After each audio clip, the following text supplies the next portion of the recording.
अस्सलाम वालेकुम नाज़रीन, welcome back to my YouTube channel. दोस्तों आज हम बात करेंगे पाकिस्तान के मशहूर यूट्यूबर और फैमिली ब्लॉगर रजब भट्ट के बारे में, जो इस वक्त अपनी जाती जिंदगी की वजह से खबरों में है।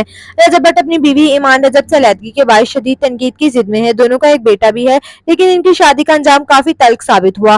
रिपोर्ट्स के मुताबिक रजब भट्ट ने अपनी बीवी और इनके खानदान के खिलाफ मुतअद्दिद बार सख्त बयानात दिए, जिसने सोशल मीडिया पर एक नई बहस छेड़ दी। याद रहे कि रजब भट्ट और ईमान की शादी बड़े धूमधाम से हुई थी, मगर शादी के फौरन बाद रजब बैरून मुल्क चले गए, जिसकी वजह इनके कानूनी मसाइल बताए जाते हैं। इसी दौरान इनकी कई दिगर सोशल मीडिया इन्फ्लुएंसर के साथ ताल्लुकात की खबरें भी सामने आई, जिनमें फातिमा खान और ज़ारा मलिक के नाम शामिल हैं। अब सवाल ये है कि रजब भट्ट दोबारा शादी करेंगे?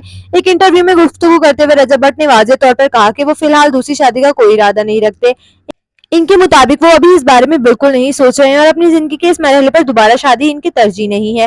दोस्तों आप क्या सोचते हैं, क्या रजब भट्ट को दोबारा शादी करनी चाहिए या पहले अपनी जिंदगी को बेहतर बनाना चाहिए? अपनी राय कमेंट्स में जरूर दें। वीडियो पसंद आए तो लाइक करें, साथ साथ चैनल को सब्सक्राइब करना ना भूलिएगा, ताकि हमारी आने वाली हर नई शोबिस अपडेट आप तक बआसानी पहुंचती रहे। मिलते हैं अगली वीडियो में, तब तक के लिए अपना बहुत सारा ख्याल रखिएगा। अल्लाह हाफिज।